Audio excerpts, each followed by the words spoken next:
विश्वेशं माधवं वन्दें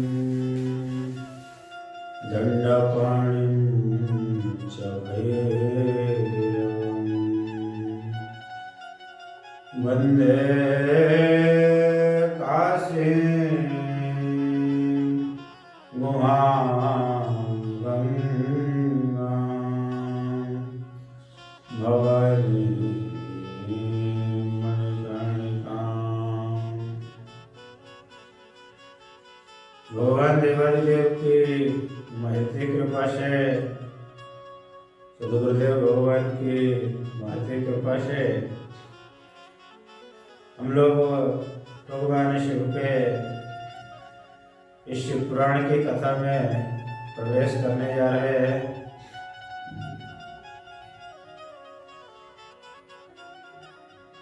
आज का मुख्य विषय है कि देश, काल और पात्र का महत्व। इसके विषय में बताया जाएगा। पात्र कैसा होना चाहिए, देश कैसा होना चाहिए किसी उत्तम कार्य की करने के लिए, और काल कैसा होना चाहिए, ये सब आज का विषय है। ऋषियों ने भगवान सूत से पूछा, हे सूत जी, आप हमें देश, काल और पात्र के विषय में बताइए।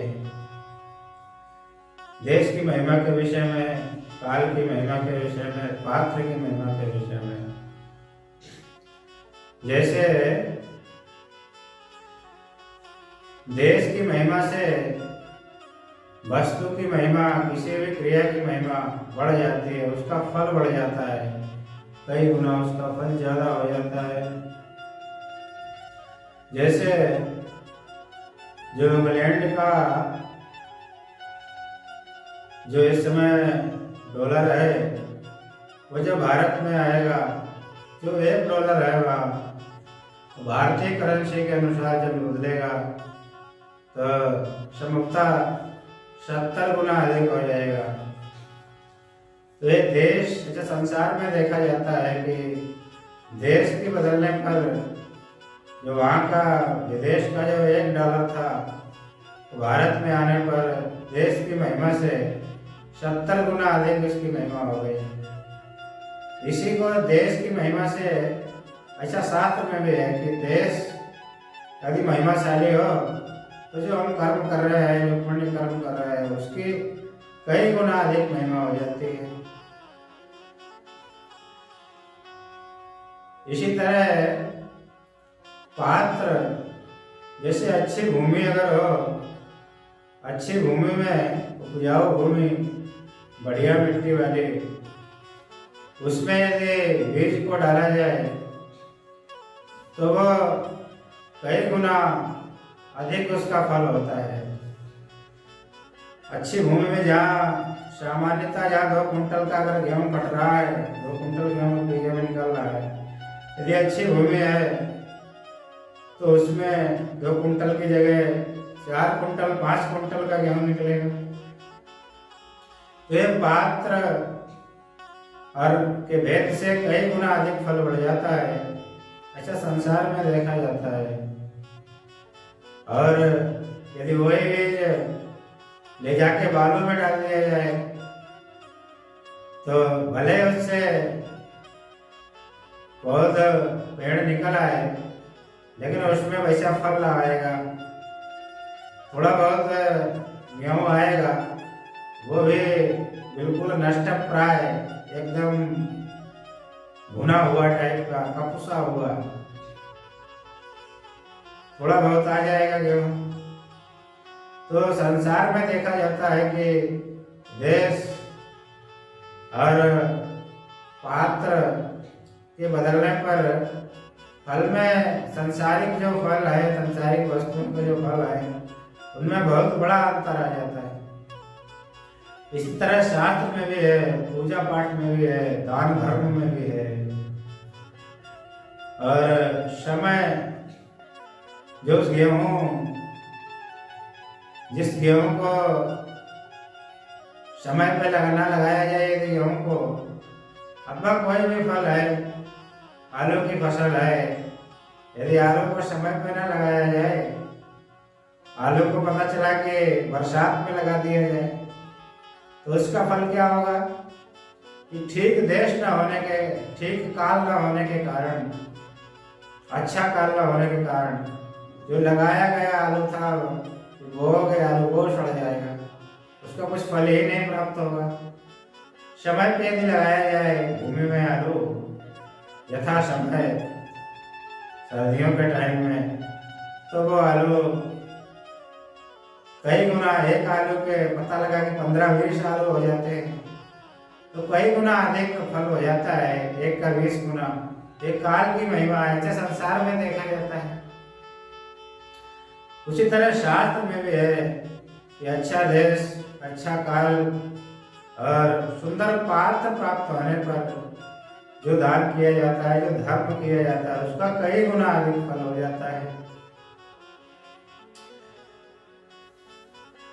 जो शुद्ध ग्रह में जो कर्म किया जाता है, जो धर्म किया जाता है, उसका समान फल होता है। जितना करोगे उतना ही मिलेगा। एक माला यदि जपी है, एक माला का एक फल मिलेगा। लेकिन वही यदि गौशाला में यदि वो कर्म किया जाए, यदि धर्म किया जाए, तो उसका 10 गुना अधिक फल हो जाता है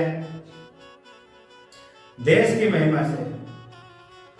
और जल तीरे, यदि जल के पास में जाकर उस कर्म को किया जाए, जहाँ जल विद्यमान हो, सरोवर इत्यादि में, तो उसका 10 गौशाला से भी अधिक 10 गुना उसका फल बढ़ जाता है। जहाँ बिल्व वृक्ष हो, बिल्व वृक्ष भगवान शिव का साक्षात स्वरूप बताया गया है। भगवान ब्रह्मदेव इस बिल्व वृक्ष के जड़ में निवास करते हैं। भगवान नारायण बिल्व वृक्ष के मध्य में निवास करते हैं। भगवान देवादिदेव महादेव सबसे ऊपर वृक्ष, बिल्व वृक्ष में निवास करते हैं। बिल्व की अति महिमा गाई गई है। इसी तरह तुलसी माता लक्ष्मी का ही स्वरूप है और अस्वस्थ वृक्ष भगवान का ही स्वरूप कहा गया है विभूति योग में। तो बिल्व, तुलसी और अस्वस्थ माने पीपल का वृक्ष, इसके नीचे, इसके समीप में, इनके पास में यदि कोई कर्म या धर्म किया जाए तो जल के अपेक्षा भी और 10 गुना अधिक फल मिलता है। जल के, जलाशय की अपेक्षा यदि देवालय में, भगवान के मंदिर में यदि कोई कर्म धर्म किया जाए तो जलाशय के जल की अपेक्षा भी उसका और 10 गुना अधिक फल हो जाता है। यदि तीर्थ में उसी कर्म को किया जाए तो देवालय की अपेक्षा उसका और 10 गुना अधिक फल हो जाता है। तीर्थ में भी यदि नदी के किनारे किया जाए, नदी तीर्थ, गंगा इत्यादि जो नदियां हैं, पुण्य नदियां, उनके समीप में किया जाए तो उसका और 10 गुना अधिक फल हो जाता है। कितनी महिमा हो गई। शब्द जो गंगाएं, जो नदियां कही गई हैं दिव्य, गंगा गोदावरी चैव कावेरी ताम्रपर्णिका सिंधुश्च सरयुरेवा सप्तगंगा प्रकीर्तिता। गंगा मैया है, गोदावरी है, सरयू मैया है, ताम्रपर्णी नदी है, सिंधु नदी है, सरयू नदी है, रेवा माने नर्मदा मैया है। ये 7 गंगाएं कही गई हैं, सप्त गंगा प्रकीर्तिता। इनके यदि निकट में, इनके सानिध्य में, इनके तट में यदि कोई धर्म या कर्म किया जाए तो उसका सामान्य नदी की अपेक्षा और 10 गुना अधिक फल हो जाता है। भगवान व्यास कहते हैं सर्वास्माधिकं ज्ञेयं यत्र वा रोचते मनः।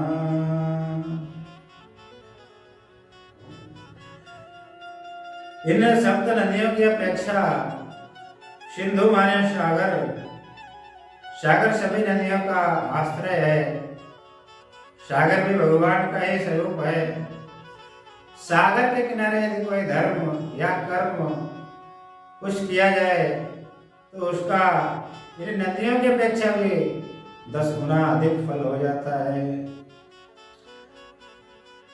सागर की अपेक्षा भी यदि पर्वत के ऊपर, पर्वत की चोटी पे, पर्वत के ऊपर यदि कोई तप किया जाए, कर्म किया जाए, धर्म किया जाए, भगवान का जप किया जाए तो उसका समुद्र की अपेक्षा भी और अधिक 10 गुना फल हो जाता है। इसीलिए लगता है कि प्राचीन समय से साधु संत भक्त पर्वतों पे तपस्या करते आए हैं। पुराणों में जो आख्यान प्राप्त होते हैं संभवतः इसीलिए क्योंकि पर्वत के ऊपर कोई भी कर्म करने का, धर्म कर्म करने का अत्यधिक फल है, माने कई गुना अधिक फल है। इसीलिए लगता है कि पर्वत पे ऋषि, संत, ब्राह्मण, भक्तजन तप करते आए हैं। और जहाँ व्यक्ति का सहजता से, सरलता से, अनायास से, अपने से भगवान के जप में मन लगता हो, धर्म में मन लगता हो, भगवान के पूजा पाठ में मन लगता हो, वो स्थान सबसे श्रेष्ठ है। वहाँ भजन तप जप करने से कई गुना अधिक फल मिलता है, अनंत गुना फल मिलता है। ये देश की महिमा है। काल की पात्र की महिमा के विषय में बताया गया है। एक और विशेष बात कही गई है, कैसे ब्राह्मणों से अनुष्ठान कराना चाहिए, कैसे पात्र को, कैसे ब्राह्मण को दान देना चाहिए, कैसे पात्र को दान देना चाहिए, ये भी यहाँ बताया गया है। कैसे ब्राह्मणों को दान देने से वो दान सफल होता है और जीवन में अनंत गुना फल देता है। कैसे ब्राह्मण से कर्म कराने पर, कर्मकांड इत्यादि जो कराने पर पूजा पाठ, उसका फल संपूर्ण प्राप्त होता है पूजा का। और कैसे ब्राह्मण को दान देने पर संपूर्ण फल दान का प्राप्त होता है, ये भी यहाँ बताया गया है। पात्र के विषय में बताया गया है। पात्र किसे कहते हैं? पतनात्रायत इति पात्रं शास्त्रे प्रयोज्यते। जो पतन से रक्षा कर दे उसी को ही पात्र कहते हैं। जो दान लेने के बाद दानदाता के पाप को नष्ट कर सके, जिसमें इतनी शक्ति है, वही वस्तुतः पात्र है जो पतन से रक्षा कर सके दानदाता की। धातुश्च पातकात्राणात् पात्रमित्यभिधीयते। जो दानदाता है उसकी पाप के नष्ट करके उसकी रक्षा कर सके, उसे ही पात्र कहते हैं शास्त्र में। अच्छा, ये कौन कर पाएगा? कौन दानदाता के पाप को भस्म करके उसकी पतन से रक्षा कर सकेगा? इसमें कौन सक्षम होगा? भगवान सूत कहते हैं, चतुर्विंशति लक्षं वा गायत्र्या जप ब्राह्मणस्तु भवेत् पात्रम् संपूर्ण फलभोगम्। सबसे श्रेष्ठ पात्र वो है जिसने भगवती गायत्री का एक पुरुषण किया है। चतुर्विंशति लक्ष्य 24 लाख गायत्री का जिसने जप किया है, वास्तविकता में तो वही संपूर्ण पात्र है, वही श्रेष्ठ पात्र है और संपूर्ण फल और भोग को देने वाला है। संपूर्ण फल भोगम, संपूर्ण फल को और संपूर्ण भोग को देने वाला है। जिसने भगवती गायत्री का 24 लाख जप किया है, जिसने एक पुरुषण पूरा कर लिया है गायत्री माता का, वो ही वस्तुतः वास्तविकता में पात्र है। जिसने भगवती गायत्री की उपासना नहीं की है, वो श्रेष्ठ पात्र नहीं है। वो कर्ता के, दानदाता के पाप को नष्ट करने में सक्षम ना हो सकेगा। संपूर्ण उसके पाप नष्ट करके उसकी पतन से रक्षा करने में सक्षम ना हो सकेगा। भगवान सूत कहते हैं, यदि 24 लाख गायत्री का जब ना भी किया हो, किसी ने गायत्री पुरुषण ना भी किया हो, तो लक्ष्य 12 युक्तस्तु पूर्व ब्राह्मण एता। जिसने कम से कम 12 लाख गायत्री का लक्ष्य 12 माने 12 लाख गायत्री का जिसने जप किया है कम से कम श्रद्धा पूर्वक, निष्ठा पूर्वक, वो ब्राह्मण कहलाने का वस्तुतः अधिकारी होता है। उसी को ही माने सही मायने में ब्राह्मण कह सकते हैं। और यदि 12 लाख भी जप न किया हो, सबसे कम न्यून, इससे नीचे कोई संख्या नहीं है, बता रहे हैं गायत्र्या लक्ष्यहीनम तो वेद कार्येन योजयेत्। इस ब्राह्मण ने 1 लाख गायत्री का भी यदि नियम पूर्वक, निष्ठा पूर्वक यदि जप नहीं किया है, तो ऐसे ब्राह्मण को वेद कार्य नहीं योजयेत्, वैदिक कर्म में, वैदिक कार्य में नहीं लगाना चाहिए, क्योंकि उसकी योग्यता ही नहीं है वैदिक कर्म करने की। जिसने 1 लाख गायत्री का भी जप नहीं किया है, ऐसे ब्राह्मण की कर्म करने की योग्यता ही नहीं है। संसार में ऐसा देखा जाता है, जिसके अकाउंट में, जिसके खाते में पहले से पैसा भरा हुआ है, 10-20 लाख पहले से जमा किया है, वो यदि चाहे तो किसी गरीब व्यक्ति को सुखी कर सकता है पैसा देके। 10-20 लाख रुपए अगर है बैंक में, तो 2-4 लाख रुपए देके किसी की सहायता कर सकता है, किसी को कष्ट से बचा सकता है। लेकिन जो स्वयं ही खाकपति है, जो स्वयं ही एक पैसे के लिए मोहताज है, वो किसी की क्या सहायता कर देगा पैसा देके? वो स्वयं अपनी सहायता नहीं कर सकता तो दूसरे की क्या सहायता कर देगा? वो दूसरे की क्या रक्षा कर देगा? दूसरे के क्या कष्ट हरण कर लेगा? उसी तरह जिसने स्वयं ही भगवती गायत्री का आराधन नहीं किया है, जिस ब्राह्मण ने, जिसने स्वयं ही शक्ति को अर्जित नहीं किया है भगवती गायत्री माता का अर्जन करके, जिसके स्वयं ही पाप नष्ट नहीं हुए हैं, जो स्वयं ही इसका अंतःकरण शुद्ध नहीं हो पाया है, वो दूसरे के पाप को क्या नष्ट करेगा जो अपने ही पाप को नहीं नष्ट कर पाया?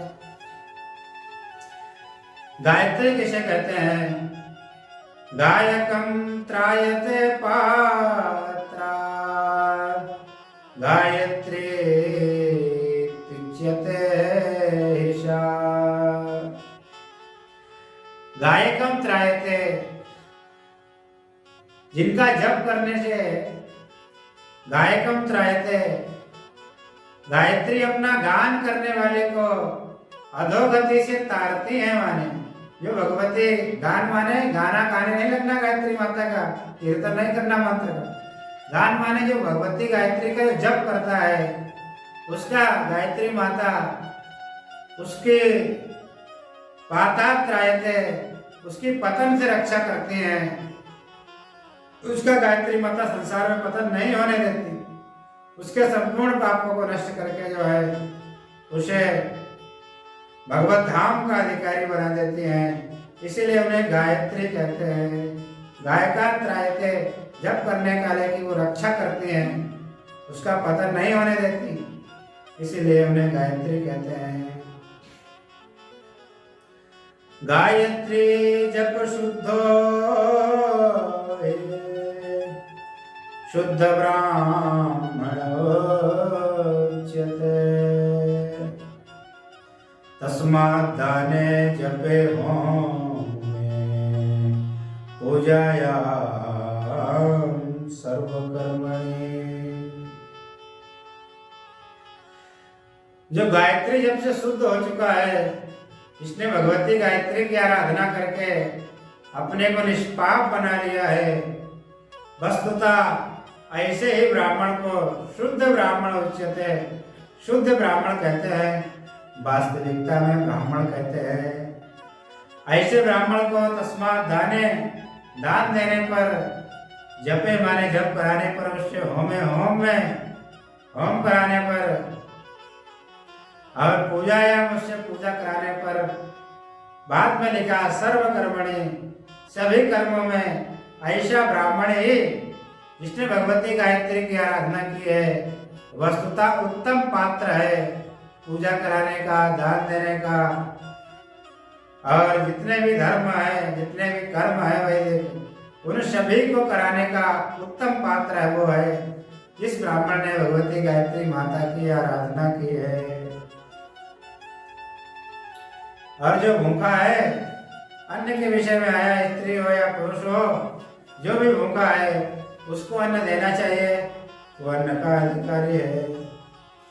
इच्छावता, जिसकी इच्छा हो और न कहने पर इच्छा मात्र को समझ करके ही जो दान दे दिया जाता है पात्र को, गायत्री माता से जब से जो शुद्ध ब्राह्मण है ऐसे ब्राह्मण को, तो ऐसा जब ऐसा दान संपूर्ण फल को देने वाला होता है। और जो कहने पे जो दान दिया जाता है वो आधे फल को देने वाला होता है। इसलिए इच्छा जान करके ही दान कर दिया जाए तो वो संपूर्ण फल को देने वाला होता है।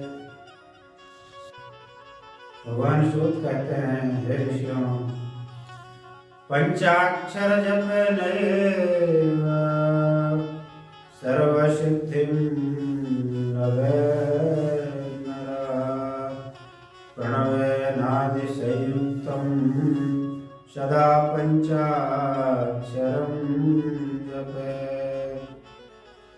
भगवान शिव के पंचाक्षर मंत्र से जप से सर्व सिद्धि लभे नरा, प्रणव से यदि कोई पंचाक्षर मंत्र का जप करे तो सभी सिद्धियां प्राप्त कर लेता है, सभी सिद्धियां उसे प्राप्त हो जाती हैं। भगवान शिव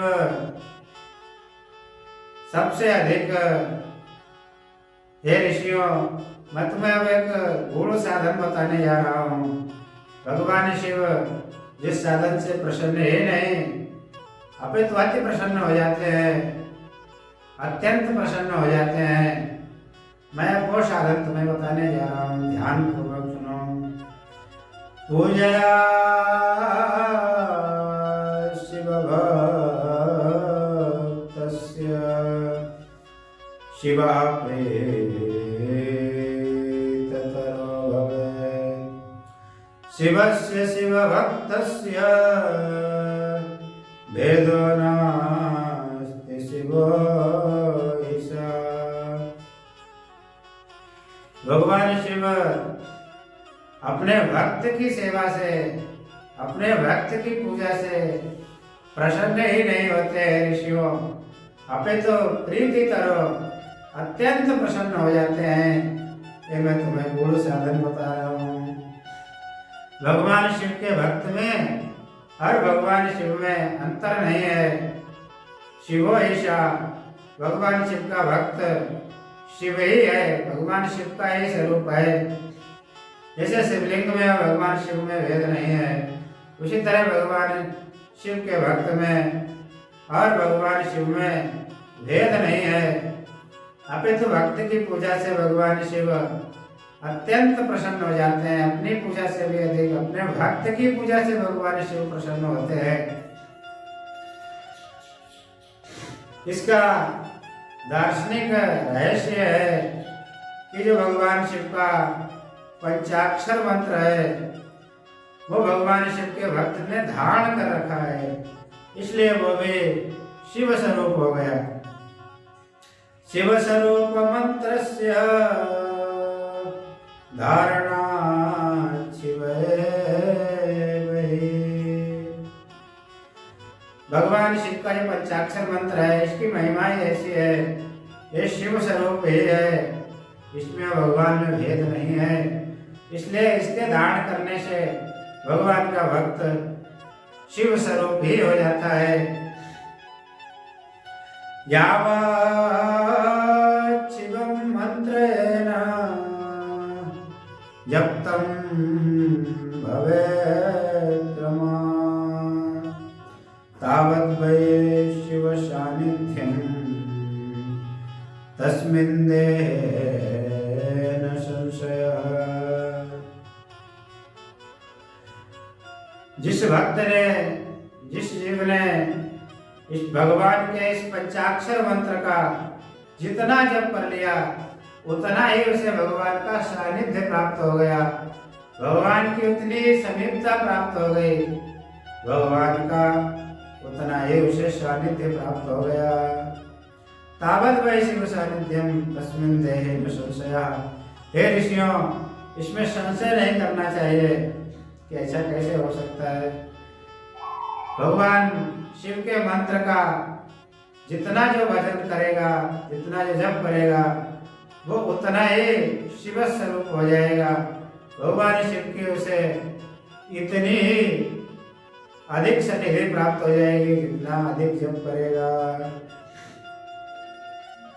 हे ऋषियों, गुरुदेव का जो शरीर है वो भी शिवलिंग ही है। तस्मात् गुरु शरीरम तो गुरुलिंगम भवेत् बुधा। गुरु भी साक्षात भगवान शिव के ही स्वरूप हैं। गुणातीतो पर शिवो गुरु रूपा समाश्रिता। गुणातीत जो परम शिव हैं वो भगवान शिव के स्वरूप में ही साक्षात प्रकट हुए हैं। गुणातीत भगवान शिव गुणों को स्वीकार करके भगवान देवादिदेव का ही स्वरूप है भगवान गुरुदेव प्रकट हुए हैं। इसलिए तस्मात् गुरु शरीरम तो गुरुलिंगम भवेत् बुधा। गुरु जी का शरीर शिवलिंग ही है, गुरुलिंग ही है। गुरुलिंग से पूजा तो गुरु शुश्रूषणम भवेत्। गुरुदेव भगवान के शरीर की सेवा, उस गुरुलिंग की सेवा साक्षात गुरु माने भगवान शिव की ही सेवा है, भगवान शिव की ही पूजा है। गुरु जी की जो सेवा है, गुरु जी की जो शुश्रूषा है, तो भगवान शिव की ही शुश्रूषा है, भगवान शिव की ही वो पूजा है। हे ऋषियों, गुरु पूजा शिष्य को गुरु जी के समीप कैसे रहना चाहिए?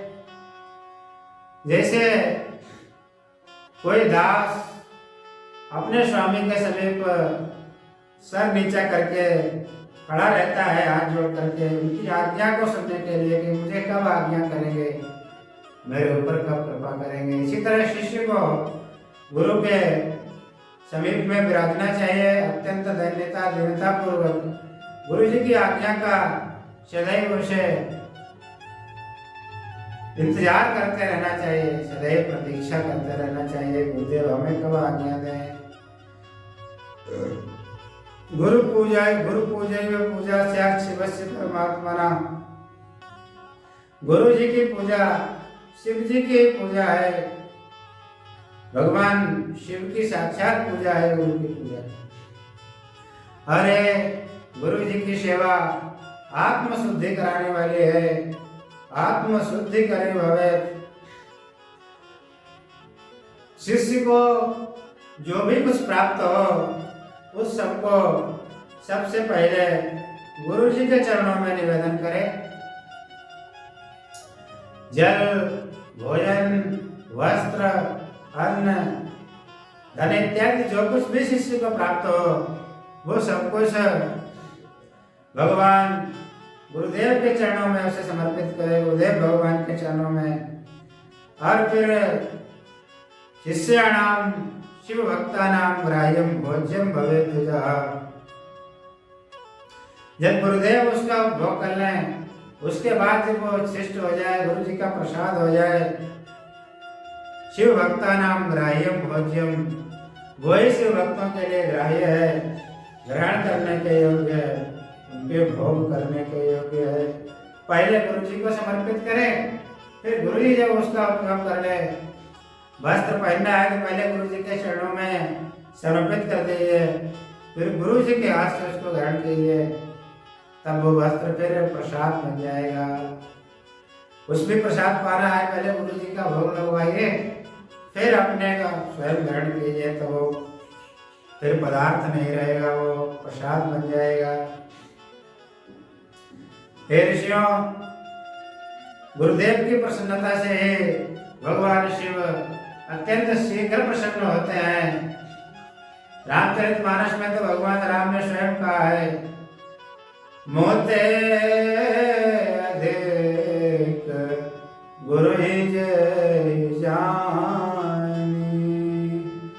शकल भाई से वही सन मानी। मुझसे भी अधिक गुरुदेव को जानना चाहिए, गुरुदेव की महिमा को समझना चाहिए। भगवान से भी अधिक गुरु जी की महिमा को जानो, कि महिमा भगवान से भी अधिक गुरु की महिमा है, स्वयं भगवान राम कह रहे हैं। और गुरुदेव को सर्वज्ञ रूप में समझो, अपनी तरह मत समझो जैसे हम मनुष्य हैं, अल्पा की जीव है, वैसे गुरु है नहीं। गुरु सर्वज्ञ है, सर्वशक्तिमान है। हमारे गुरुदेव सब कुछ करने में समर्थ हैं। हमारे गुरुदेव सबसे अधिक बड़े तपस्वी है, हमारे गुरुदेव सबसे बड़े ज्ञानी हैं, हमारे गुरुदेव सबसे बड़े ध्यानी हैं, सबसे बड़े जपी है, सबसे बड़े तपी है। जब गुरु के प्रति ऐसी श्रद्धा रखी जाती है तब वो श्रद्धा भगवत प्राप्ति का कारण बन जाती है, भगवान की कृपा का कारण बन जाती है। जो गुरु के प्रति, गुरु के वचनों के प्रति जो श्रद्धा रखते हैं उन्हें सर्व सिद्धियां प्राप्त हो जाती हैं। और जिनके गुरु के वचनों के प्रति श्रद्धा नहीं है, उन्हें स्वप्न में भी सिद्धि और सुख नहीं प्राप्त हो सकते हैं। गुरु के वचन प्रतीति ने जे सपने और सुगम न सुख सिद्धि थे। जिन्हें गुरु के वचनों में श्रद्धा नहीं है, गुरु में जिसमें वचनों में जिन्हें प्रीति नहीं है, प्रेम नहीं है, उन्हें वास्तविकता में जीवन में तो साक्षात प्राप्त होने की सुख की तो बात ही छोड़ दीजिए, साक्षात सिद्धि के प्राप्त होने की तो बात ही दूर की छोड़ दीजिए। उन्हें स्वप्न में भी कभी सुख और सिद्धि नहीं प्राप्त हो सकती। ऐसे लोगों को जिनके गुरु जी के चरणों में श्रद्धा नहीं है, जिनके गुरु जी के वचनों में विश्वास नहीं है, प्रीति नहीं है, प्रेम नहीं है, अगाध श्रद्धा नहीं है, ऐसे लोगों को कभी स्वप्न में भी सिद्धि और सुख नहीं प्राप्त हो सकता, तो साक्षात कैसे जीवन में प्राप्त कर सकेंगे। गुरु साक्षात भगवान के ही स्वरूप हैं, भगवान ही गुरु का रूप, भगवान साक्षात भगवान, क्योंकि भगवान तो अपने अपने लोकों में विराजित हैं, दर्शन नहीं उनका सिद्ध प्राप्त होता, इसलिए भगवान ने ही कृपा करके गुरुदेव के रूप में एक रूप से प्रकट हो गए हैं कि मैं इसे अपनी प्राप्ति के योग्य बना दूं। गुरुदेव भगवान साक्षात भगवान शिव के ही स्वरूप हैं। हे ऋषियों, शिव प्रदक्षिणा से भगवान शिव की जो प्रदक्षिणा है वो सभी पापों का नाश करने वाली है, सर्वपातकम नश्यते। तत्क्षणात् जिस समय भगवान शिव की प्रतीक्षा की परिक्रमा किया जाता है उसी समय व्यक्ति के सारे पाप नष्ट हो जाते हैं। और पापों का जो मूल है, जो दुखों का मूल है, वो पाप है। इसीलिए पापों को नष्ट करने के लिए भगवान शिव की प्रदक्षिणा जरूर करनी चाहिए। भगवान की प्रदक्षिणा शिव धर्मेश्वर अध्यक्षम प्रदक्षिणा इतिरितम। प्रदक्षिणम भगवान की प्रदक्षिणा, भगवान शिव की परिक्रमा भगवान के सभी धर्मों में, भगवान शिव के सभी पूजाओं में सबसे श्रेष्ठ है, मुख्य है। प्रदक्षिणा से ऐसा कोई पाप ही नहीं है। पाप तकम नास्ति भूतले, ऐसा कोई पाप ही नहीं है जिसका प्रदक्षिणा के द्वारा नाश न हो सके। भगवान शिव की प्रदक्षिणा की इतनी महिमा है। तस्मात् प्रदक्षिणा नैव सर्व पापम विनाशयेत्। इसलिए भगवान की प्रदक्षिणा, भगवान शिव की प्रदक्षिणा परिक्रमा अवश्य करनी चाहिए। उससे सारे पापों के नष्ट हो जाते हैं, सारे पाप नष्ट हो जाते हैं। कृते रत्नमयम लिंगम। सतयुग में रत्नमय लिंग की सर्वोपरि महिमा है और त्रेता में सुवर्ण लिंग की सर्वोपरि महिमा है। द्वापर में पारद शिवलिंग के, पारदेश्वर महादेव के सर्वोपरि महिमा है। और इस कलिकाल में पार्थिवम तो कलौ युगे, इस कलयुग में पार्थिव लिंग की सर्वोपरि महिमा है। हे ऋषियों, यथा पुरीषु सर्वासु काशी श्रेष्ठ तमा स्मृता। जैसे पुरियों में, सभी पुरियों में काशी श्रेष्ठ है, उसी तरह सभी लिंगों में जो मृतिका का शिवलिंग है वो शिवलिंग सबसे श्रेष्ठ है। पार्थिव शिवलिंग सबसे श्रेष्ठ है इस कलिकाल में। हे ऋषियों, इस कलिकाल में लिंगार्चनम श्रेष्ठम, लिंगार्चन से श्रेष्ठ और कोई कर्म ही नहीं है। इसीलिए ये साथ मैं अपने मन से नहीं कह रहा हूँ, शास्त्र का सिद्धांत आप लोगों से कह रहा हूँ। इसलिए इस घोर कलिकाल में भी भगवान शिव के लिंग का, शिवलिंग का अर्चन अवश्य करना चाहिए। लिंगे अर्चिते अर्चितम सर्वं जगत स्थावर जंगमं संसारां बुद्धिमग्नानां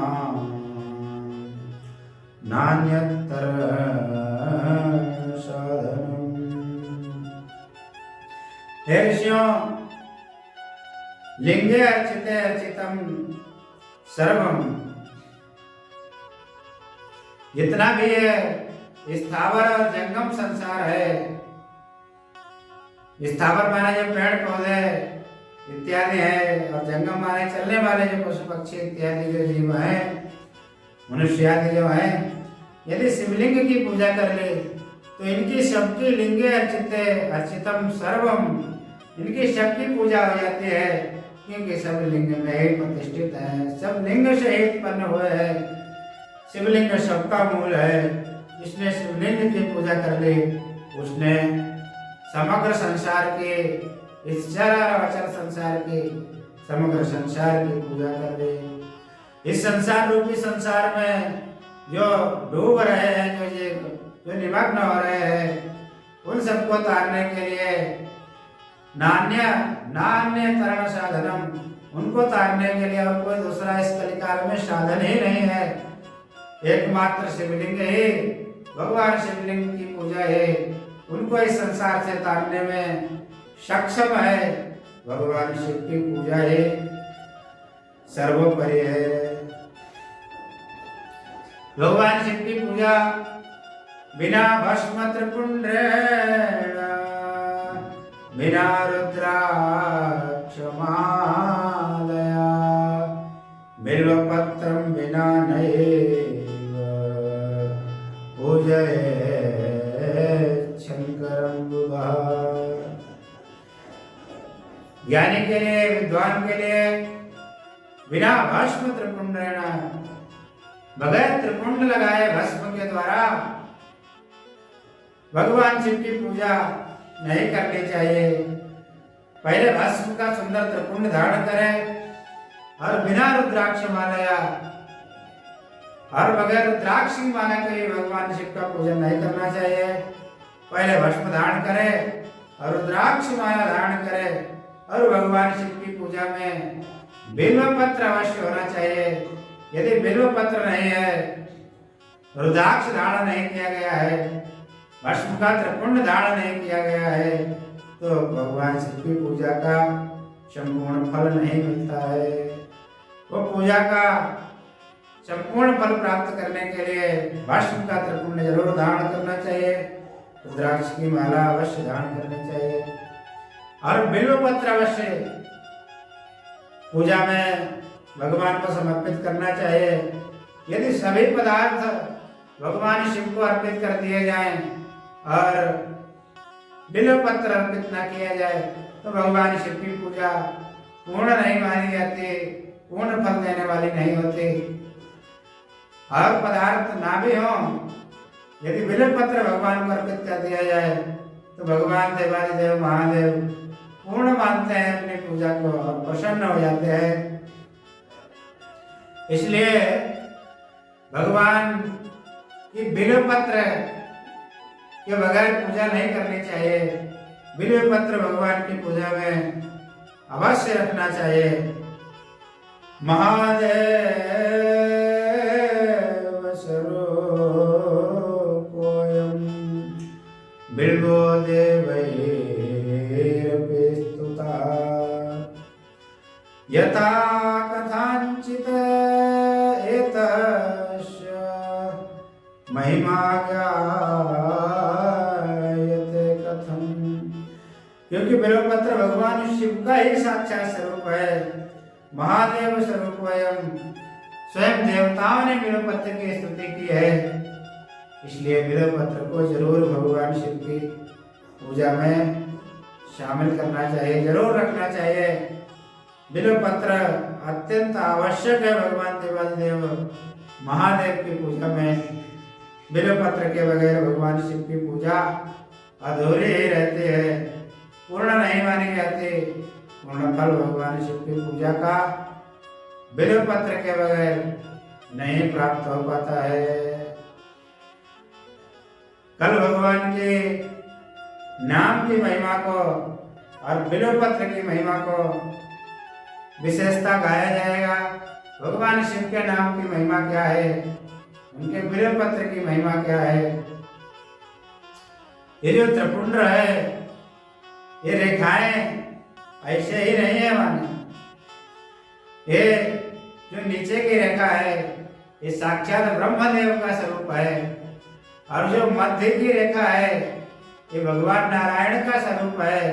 भगवान नारायण इसके रूप में विराजे हैं मस्तक पे। और जो सबसे ऊपरी रेखा है, ये भगवान देवादिदेव महादेव इसके रूप में साक्षात विराजे हैं। ये त्रिपुंड त्रिदेवों का साक्षात स्वरूप है। इसके रूप में भगवान त्रिदेव साक्षात मस्तक पर विराजित होते हैं। और जो बिंदी है, जो बिंदी यहाँ नजर आ रही है अभी मस्तक पे, ये बिंदी साक्षात भगवती शक्ति का स्वरूप है। इसके रूप में भगवती माता पार्वती साक्षात गौरी विराजी है। ये भगवती गौरी का साक्षात स्वरूप है। इसलिए त्रिपुंड को अवश्य धारण करना चाहिए। त्रिपुंड धारण करने की भी विधि है। त्रिपुंड की अनंत महिमा है, इसको भी आगे कहा जाएगा। त्रिपुंड की महिमा को भी आज भगवान देवादिदेव की इस महिमा को भगवान देवादिदेव के चरणों में, भगवान शंकर के चरणों में यही समर्पित करते हैं। सद्गुरुदेव भगवान के चरणों में समर्पित करते हुए अपनी वाणी को विराम देते हैं। हर हर महा